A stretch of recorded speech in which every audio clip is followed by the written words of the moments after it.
할렐루야 샬롬 인사하십니다. 할렐루야 샬롬 샬롬 샬롬 샬롬 샬롬. 하나님 사랑합니다. 여러분 주 안에서 사랑합니다. 오늘 불순종으로 비참한 최후를 맞이한 시드기야 왕, 마지막 왕이죠. 1절에서 7절 말씀 저희들 함께 깊이 묵상해 봅니다. 유다의 마지막 왕으로 하나님께 불순종함으로 비참한 최후를 맞이한 시드기야의 생애를 통해 우리가 교훈을 얻어 의를 나누고자 합니다. 시드기야라는 이름의 뜻은요, 여호와는 정의이시다라는 의미, 아주 좋은 의미를 갖고 있어요. 이 요시야 왕이 또 오죽이나 하나님을 사랑했으니까 아들들 이름을 다 그렇게 하나님의 그 말씀의 뜻으로 만들었으리라고 봅니다. 본명은 마따니아이던 것을요, 예루살렘이 바벨론에게 멸망한 후에 느부갓네살이 서로 왕위에 올리면서 이름으로 고쳐주었네요. 시드기야는 유다의 마지막 왕이죠. 시드기야는 요시야 왕의 막내 아들이에요. 그의 큰형인 여호아하스가 요시야의 뒤를 여왕에 올랐지만 석 달 만에 애굽이 쳐들어와서 그 위에 패하고 그 아우 엘리야김이 여호와김으로 바뀌었죠. 그때는 또 이렇게 적군들이 이름을 왕들이 이름을 바꿔주기도 했나봐요. 유다와 예루살렘으로 그렇게 삼았는데, 예루살렘 왕으로 삼았는데 여호와김이 야훼 보시기에 악을 행함으로 하나님이 버리시자 이번에는 바벨론 왕 느부갓네살이 다시 또 쳐들어옵니다. 야훼김을 쇠사슬로 결박하여 바벨론으로 잡아가고 그 대신 그의 아들 여호야긴이 왕이 되었으나 아버지 여호야김처럼 여호야긴도 하나님 보시기에 악을 행함으로 하나님께서 역사하사 또다시 바벨론 왕으로 하여금 이스라엘을 재차 침입하게 합니다. 계속 바벨론과 그리고 또 어디에요? 유다 왕들이 계속 고난을 당하는 그러한 것을 이렇게 보여지고 있죠. 네. 그래서 시드기야는 포로로 끌려간 조카 여호야긴의 뒤를 이어 21세 왕위에 올랐어요. 그렇지만 시드기야가 예루살렘에서 11년을 치리하는 동안 11년이나 7일을 하기는 했어요. 그 역시 하나님 보시기에 악을 행하고 몇 차례에 걸쳐 예레미야가 계속 경고를 합니다. 여호와의 말씀으로 깨우치고 경고하였어도 목을 곧게 하고 이스라엘 하나님 야훼께로 돌아오지 아니하고 그 백성과 제사장도 크게 범죄함으로 야훼 하나님에게 진노를 삽니다. 시드기야는 처음에 바벨론 왕 느부갓네살에게 충성을 서약했다가 다시 또 바벨론 왕을 반역하죠. 그리고 암몬, 두로, 시돈, 에돔 등 주변 군소국가의 권유로 바벨론 백처근모에 가담한 것이 이제 결정적으로 멸망의 원인이 되는데, 어저께 저희 나눴죠. 이것은 표면적인 것이고 내면적인 건 하나님이 아예 유다를 망하게 하려고. 왜냐하면 두고 봐도 아주 그 아들들마저도 아주 악하게 몇 왕들이 교대를 해서 착한 일을 하나도 안 합니다. 그나마 아마 여기까지 두고 보신 것도 요시야 왕 때문에 두고 보고 계시지 않았나. 이래서 이때 애굽의 도움으로 잠시 포효공국에서 벗어는 났는데 결국은 성이 함락이 됩니다. 6개월 동안 마침내 예루살렘 성이 있다가 6개월 만에 함락이 되죠. 가까스로 6개월 애국과 동맹 맺어서 조금 견뎠네요. 시드기야는 성벽 사이 왕의 동산 그 견문길로 도망하여 아라바길로 가다가 여리고 평지에 이르렀으나 갈대아 군사에게 붙잡혀 바벨론 왕에게 끌려가죠. 아들들이 그 목전에서 죽고 두 눈을 빼는 그런 아주 무서운 그런 형벌을 받습니다. 시드기야는 유다 왕으로 요시야의 막내인데 조카 야훼김의 뒤를 이어 죽게 한 마지막 왕으로 본명은 마따니아였다. 야훼 보시기에 악을 행했다. 시드기야가 유다 왕으로 죽게 한 당시는요, 바벨론에 의해서 2차 침공을 당하여서 유다 백성이 포로로 끌려간 후에 야훼긴 왕이 바벨론으로 끌려갔기 때문에 시드기야가 왕위에 올랐죠. 시드기야는 유다가 우상숭배로 인해 이방 제국에게 정복당하는 수치를 당했음에도 회개하지 않고 계속 야훼 보시기에 악을 행합니다. 그래서 스스로 속이지 말라. 하나님은 만유리 여김을 받지 아니하시나니 사람의 무엇으로 심든지 그대로 거두리라. 갈라디아서 6장 7절 말씀입니다. 하나님께서는 느부갓네살을 도구로 쓰십니다. 예, 우리가 도구로 누군가를 쓰고 있다는 것을 잘 기억해야 돼요. 내가 아주 고난을 당하고 어려움을 사람을 통해서 당할 때는 그 사람이 도구가 돼서 나에게 어떤 것을 하나님이 깊이 깨우치라고 이렇게 말씀하시는구나 라는 것을 우리가 늘 생각을 해야 되죠. 근데 나에게 악하게 구는 사람 보면 그 사람 미우니까 욕하게 되고 그저 비방하게 되는데 그래서는 안 된다는 겁니다. 결국은 하나님이 항상 각자 개인이니까요. 그 사람은 또 하나님이 그 사람대로 또 다루실 부분이 있으실 거고, 그 막대기라고 그러죠. 막대기. 막대기로 쓰는 그 사람은 하나님 몫이고, 나에게 그럴 때는 여기에 무슨 하나님의 뜻이 있나, 아니면 사단이 이걸 통해서 나를 이렇게 공격하고 있나, 그것을 우리가 잘 생각해야 됩니다. 시드기야에 대한 그 운명의 예언은요, 예레미야 선지자를 통해서 여러 차례 얘기를 했어요. 포로가 될 것이라는 얘기도 했죠. 붙잡혀 갈 것이라는 얘기도 했어요. 그의 아들들이 느부갓네살 왕에게 죽음을 당할 것이라는 것도 예언을 했습니다. 시드기야에 대한 예언은 그대로 성취되었는데, 포로로 잡힌 시드기야 왕은 눈을 뽑히는 형벌, 그렇게 했던 왕은 없었던 것 같아요. 시드기야가 예레미야 선지자의 예언을 정말 겸손하게 수용했더라면, 하나님 앞에서 회개했더라면 이렇게까지 되지는 않았을 건데, 하나님께서는 시드기야의 죽음은 평안한 죽음이 될 것이라고 예언하셨죠. 그 예언대로 시드기야는 죽어서 묘실에 매장되었습니다. 하나님께서는 진노의 심판 중에도 긍휼을 베푸셨다. 눈은 어찌할 수 없이 빠졌지만 그래도 자기 묘실에 안장이 될 수 있도록 해주셨다는 거죠. 눈이 뽑히고 포로가 된 왕 예레미야를 통한 하나님의 시드기야 왕에 대한 예언은 역사 속에서 모두 성취되었고, 바벨론 왕 느부갓네살의 언약을 어긴 것이 결정적인 분노인데, 이거는 표면적인 것이다. 하나님께서 이 나라를 이제는 버리시기로 작정을 한 거죠. 눈을 뽑히는 건 포로의 수치예요. 하나님을 배반하고 안목의 능력을 쫓아 행한 자에 받을 징벌이 그대로 내려진 겁니다. 한 나라의 왕의 영광에서 이방국의 포로 신세로 낮아지죠. 자신을 높여 교만한 자는 이와 같이 낮아짐을 당할 수밖에 없다. 도망가다가 결국은 붙잡혀서 아들들이 그 눈앞에서 다 죽는 그런 그 역사. 그래서 사람의 마음의 교만은 멸망의 선봉이요, 겸손은 존귀의 앞잡이다. 잠언 18장 12절 말씀입니다. 시드기야의 말로가 정말 안 됐죠. 어느 추운 겨울날 한 농부가 길을 걷고 있었어요. 길 위에 꽁꽁 얼어붙은 뱀을, 그 농부도 참 특별한 것 같아요. 우리는 길에 꽁꽁 얼어붙은 뱀 보면은 그냥 이렇게 피해서 갈 텐데, 이 농부는요, 불쌍하게 생각을 해서 잡아다가 집에다 갖다가 화롯가에다 놓아두었더니 살아났어요. 머리를 꼿꼿이 세우고 그 다음에 어떻게 했느냐면은 그 농부의 아들을 물려고 달며드니까 농부가 어떻게 했겠어요? 배운 망덕한 놈이라고 길게 뻗은 뱀머리를 그냥 감아서 이렇게 던지면서 은혜를 모르는 놈이다 라고 이렇게 얘기했다고 그래요. 아버지에게 말했대요. 앞으로 절대로 뱀 같은 건 살려주지 말자고. 하나님의 마음이 이런 마음은 아니겠는지. 그래도 하나님은 긍휼히 여기시고 항상 돌이키시죠.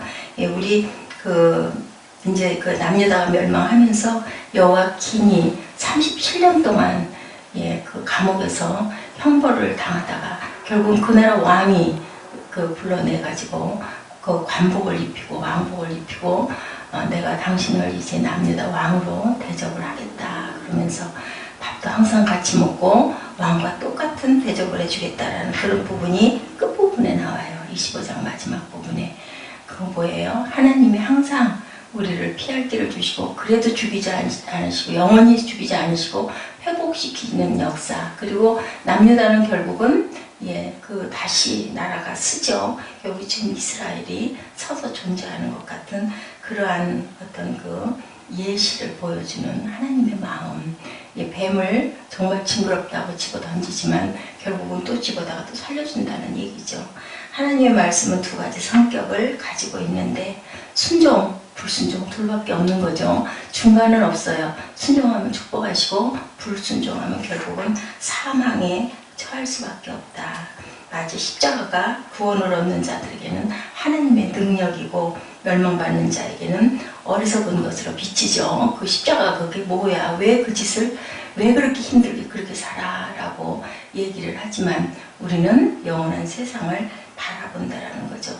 보이지 않는 세계를 본다는 게 참 어려워요. 우리 눈이 항상 눈이 유혹을 하죠. 그거 아니야. 뭐 아무것도 없잖아? 이렇게 얘기를 합니다. 영이신 하나님의 마음이 우리 안에 있어서 내게 말씀을 온전하게 해주시옵소서 하고 항상, 왜냐면 내 마음이 내 마음으로 또 생각할 수도 착각할 수도 있으니까 그럴 때는 뭐에 비춰보나요? 하나님 말씀에 비춰봐야 되겠죠.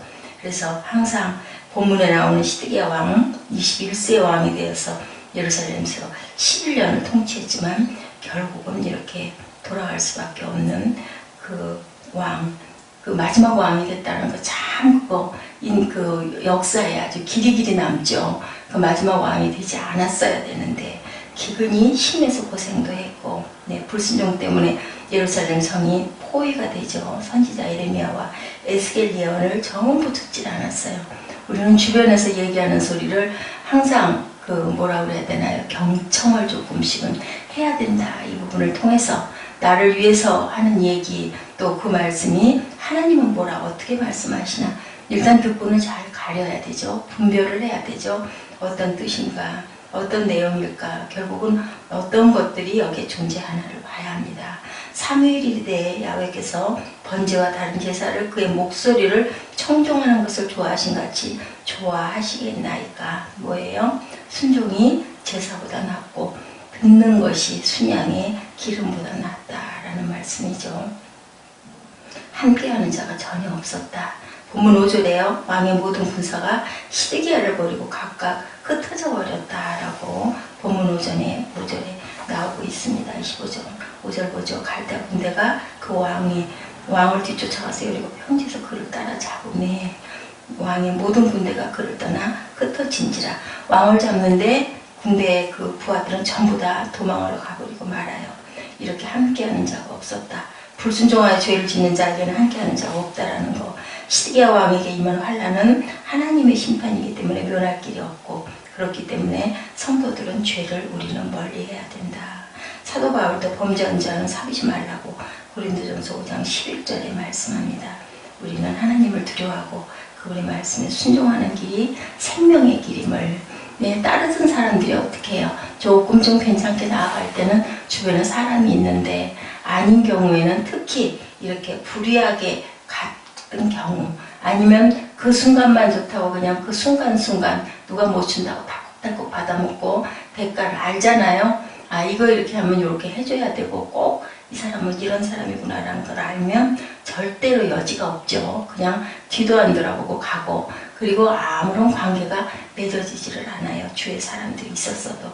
예수님은 하나님의 아들이심에도 불구하고 어떻게 했어요? 죽기까지 순종하셨죠. 빌립보서 2장 5절에서 11절, 히브리서 5장 8, 9절에 이렇게 증거하고 있습니다. 이렇게 비참한 최후 7절에 바벨론 왕은 시드기야의 아들들을 보는 앞에서 죽이고 두 눈을 빼어 결박하여서 바벨론으로 끌고 갔다. 이런 모든 예언은 분명하게 이루어진다라는 거. 우리가 시드기야를 통해 배울 교훈이 무엇인지, 바벨론을 대적하는 주변 이방 국가의 음모에 동조한 시드기야는 자신뿐 아니라 나라의 운명까지 비운을 맞게 했죠. 예레미야의 경고도 듣지 않았습니다. 에스겔의 경고도 듣지 않았습니다. 악을 행하면서도 자신의 행위가 옳은지 그른지를 전혀 생각해보지도 않았다라는 거. 그리고 시드기야의 잘못으로 모든 유다의 백성이 바벨론의 포로로 되는 고통을 겪을 수밖에 없게 만든, 우리가 항상 누구의 리더가 되고 지도자가 된다는 것은요, 본인의 안위보다는 그죠? 그 백성들이나 그 단체의 안위를 먼저 생각을 해야 됩니다. 하나님을 영접하고 정의를 사랑하는 참된 신앙의 인격을 소유한 지도자만이 우리를 옳은 길로 이끌 수 있다라고 말씀하고 계세요. 고린도후서 4장 2절입니다. 결국은 견고하고 흔들리지 않는 신앙을 가지고 어디로 가요? 좁은 길로 가야 된다. 시드기야는 아주 교만했었죠. 교만하면 낮아지게 되겠고 마음이 겸손하면 영예를 얻으리라. 잠언 29장 23절 말씀입니다. 하나님의 말씀과 뜻대로 순종하고 살아가는 우리들, 불순종의 결과도 우리 구약에 많이 나오죠. 첫째는 하나님과의 관계가 아담과 하와가 단절이 되고, 그리고 사람의 관계가 단절이 되죠. 서로 돕는 배필로 지음을 받았는데도 불구하고 결국은 배필이 원수처럼 되어 하나님께서 왜 선악과를 먹었느냐, 서로 핑계대기에 바쁘죠. 이렇게 서로의 관계가 나빠지고, 셋째는 노동의 수고, 해산의 고통, 죽음이 우리에게 찾아왔다라는 거. 하나님과 단절될 때는 이렇게 되죠. 해산의 고통, 여인에게는, 남자에게는 영원히 땀 흘리면서 식물을 먹어야 되고, 흑인이 또한 결국 흙으로 돌아가리라, 이런 결과가 나온다라는 거. 우리가 항상 하나님 편에 서서 하나님과 교통하고 하나님 뜻대로 가야 이런 관계가 없는데, 우리 인류가 결국은 이렇게 됐다라는 것이 시드기야 왕을 통해서도 보여집니다. 우리 죄는 분명하게 드러나는 것일 수도 있고 드러나지 않을 수도 있지만, 결국은 죄에 둘러싸여 우리의 영적 갈망을 억압해 가는 것들에 몰두하고 있는지도 모른다. 하나님과 하나님의 의에 대한 소망을 무디게 만드는 출세, 그죠? 가족들 관계, 그 밖에 수백 가지 일에 우리가 몰두하고 있는 건 아닌지. 거룩한 하나님은 죄와 공존할 수 없는 분이라는 거. 그래서 우리가 거룩해야 된다고 항상 말씀하시고, 너희가 거룩한 성전이 아니냐라고 물으세요. 성전을 항상 거룩하게 해야 이런 결과가 오지 않는다라는 거죠. 미국의 그 기독실업으로 국민의 존경을 받던 아더 마디스라는 장로님이 계셨대요. 한때 미국의 10대 재벌 중 한 사람이었는데, 그 장로님은요, 한국의 대학생 선교 단체에 50만 달러를 기증했다고 합니다. 또한 그 7억 달러를 다시 선교재단을 설립하는 등 남을 돕는 일에 그렇게 많이 했는데요. 그분이 기자가 기부 금액에 물었대요. 신앙과 인생의 성공 비결에 대한 질문을 하니까 다음과 같이 대답했다고 합니다. 우리가 잘 알고 아주 기본적인 그런 것인데, 아마 이게 기본적이고 잘하는 건데도 지켜지기가 어려웠기 때문에 이분은 이 5가지를 인생의 철학으로 걸고 열심히 지켜서 이렇게 복을 받은 것 같아요. 첫째는 주일 성수, 둘째는 온전한 11조, 셋째는 하루의 첫 시간을 기도로 시작하는 거, 넷째는 내 가정의 주인을 예수님으로 모시는 거, 다섯째는 시간과 돈을 선한 사업에 사용하려고 노력했다라고 이렇게 얘기한다고 해요. 맞죠? 우리가 근데 이것을 잘 우리가 따라가는지, 전혀 그런 부분하고는 신경을 쓰고 있지 않은지. 어저께 위주사가 요즘에 침 맞고 이렇게 손이 따뜻해졌다고 와가지고 손을 붙들어주고, 아니 떼렁떼렁 해졌어요. 밤에 오면 막 지쳐가지고 아주 축축 늘어져가지고 말하기도 싫어하고 이랬는데, 안 그래요. 보니까 와가지고 나한테 손을 잡아 보이면서, 날씨가 조금 따뜻해서 그런지는 몰라도 손이 이래요. 근데 정말 따뜻하더라고요. 그래서 아이고 참 잘됐다 얘기를 했어요. 그럼 벼랑가는 봄이뚝뚝 11조 소리를 하더라고요. 내가 11조를 그렇게 해서 이렇게 해서 했었는데 말을 미처 못했는데, 지난번에 아마 그 추수감사절 날 11조 이렇게 해준 게 이렇게 마음에 좋았던가 봐요. 그래서 얘기해 줬어요. 제가 그걸 급하게 얘기를 했던 게 다달 잊어버리고 그냥 넘어갔는데, 어느 순간 갑자기 내 가족을 천국을 못 가게 하고 앉았구나 하는 생각이 왜 그렇게 무서울 정도로 강하게 들었는지, 그래서 제가 그거를 해주라고. 아마 본인이 이제는 봉투를 올릴 거예요. 일단 입금을 하더라도 본인이 그렇게 올리겠다고 얘기를 하고, 아주 뭐랄까 좀 희망적으로 굉장히 좀 밝아지고 좋아하고 말도 많이 시키고, 그래서 몸이 일단은 편해야 된다. 물론 돈이 없으면 먹을 수 없고 하지만 그래도 어떻게든 해서 약은 꼭 먹어서 몸이 좀 건강해지는 것이 맞구나라는 생각을 했습니다.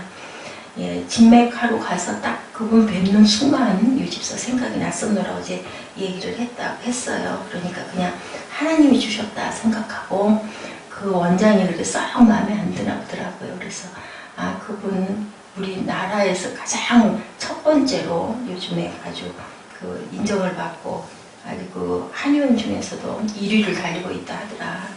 저 지방에서도 사람들이 와서 진맥을 하고 약을 붙여서 먹고, 본인들이 한번 경험하고 나면 주변에 얘기를 안 할 수가 없죠. 나으니까. 그래서 아직 그분이 해외에서 굉장히 컨퍼런스도 많이 하고 발표도 아주 활발하게 하시는 그런 분이 분이었었거든요. 제가 봤을 때. 근데 그런 분을 나는 아무것도 모르고 하나님이 가장 가까이 교회하고 바로 옆에다 둬서 만나게 해주신 거, 그것도 하나님의 은혜고, 또 어저께 굉장히 걱정을 했는데 그나마 밤에 어제처럼 약을 많이 먹은 날도 없는 것 같아요.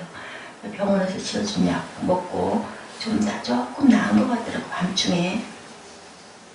그래서 일어나서 또 뭐 쌀도 씻고 일상 일을 조금 더 해놓고 아침에 또 기분 좋아서 그러고 들어갔는데 쌀도 없이 그냥 들어갔는데 아침에도 쌀 씻어 하려면 또 안 불어서 힘들 것 같아서 그냥 내가 씻어주자 하고 어제 그냥 못 앉아 있을 것 같았는데 그래도 끝까지 시간 잘 지켜서 잘하고 낮에 못했던 거 했어요. 낮에 소나기를 좀 맞기는 했지만 마음이 그게 참 기도 안 막히지만 그래요. 우리는 이렇게 옆에서 보면 다 알아요. 저 사람은 어떻게 될 것이다 라는 걸 아는데 이 히스기야 얘기를 제가 이렇게 쭉 보고 묵상하고 역사를 저도 확실하게 잘 알지 못하기 때문에 정확하게 보고 그냥 저는 여러분에게 읽듯이 그렇게 오늘은 전했습니다. 잘못 전하면 안 되니까.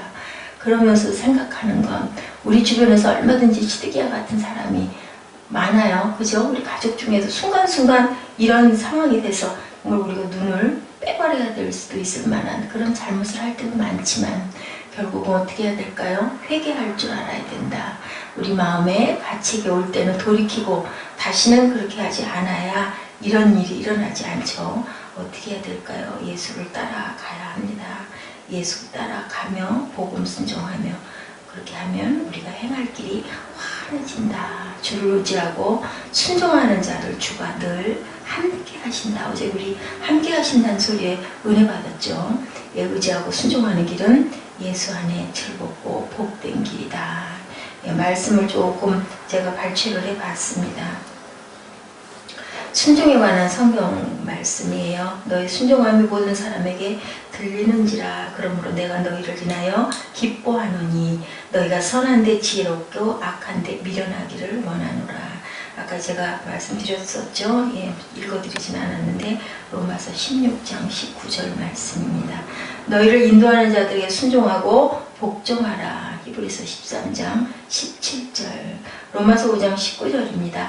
한 사람의 순종치 아니함으로 많은 사람이 죄인이 된 것 같이 한 사람의 순종하심으로 많은 사람이 의인이 되느라. 우리가 로마서 강해하시면서 아마 이거 들으셨을 거예요. 5장 19절 말씀. 그런즉 너희는 하나님께 순복할지어다 마귀를 대적하라. 그러면 너희를 피하리라. 야고보서 4장 7절 말씀이죠. 가라사대 아버지여 만일 아버지의 뜻이거든 이 잔을 내게서 옮기소서. 주님이 말씀하셨죠. 그러나 내 원대로 마옵시고 아버지의 원대로 되기를 원하나이다. 이렇게 순종에 대한 말씀이 참 많아요. 신명기 27장 10절에도 내 하나님이여 말씀을 복종하여 내가 오늘날 내게 명하는 그 명령과 규례를 행할지니라. 그리고 또한 빌립보서 아주 유명하죠. 2장 5절에서 11절까지 말씀 중에 너희 안에 이 마음을 품으라. 곧 그리스도 예수의 마음이니 그는 근본 하나님의 본체이시나 하나님께 동등됨을 취할 것으로 여기지 아니하시고 오히려 자기를 비워 종의 형체를 가져 사람들과 같이 자기를 낮추시고 죽기까지 복종하셨으니 곧 십자가에 달리심이라.